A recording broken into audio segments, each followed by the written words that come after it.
ငါတဦးတဲ့ကောင်းစားရေးမလုပ်ပဲဇက်တစ်ဖွဲ့လုံးကိုကြည့်တဲ့ဇက်စရာဖြစ်လို့နှဲစရာကိုကောက်ဝယ်ပေးလိုက်တဲ့အောင်စဘူးပရိသတ်ကြီးရဲ့အောင်စဘူးတပင်ရသည်မစခင်မှာကြရက်ပေါင်း16,000နဲ့မပြီးနိုင်မစည်းနိုင်ပါ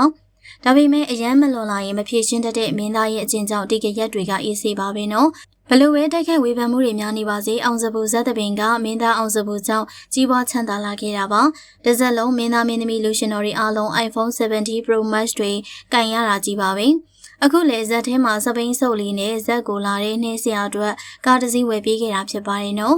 နှင်းစရာကလည်းအောင်စဘူးကားဝယ်ပေးတာကိုအရန်ပျော်တယ်အတိုင်းမသိကိုဝမ်းသာနေရကြောင်းမင်းသားလေးကိုကျေးဇူးတင်တယ်လို့ဆိုပါတယ်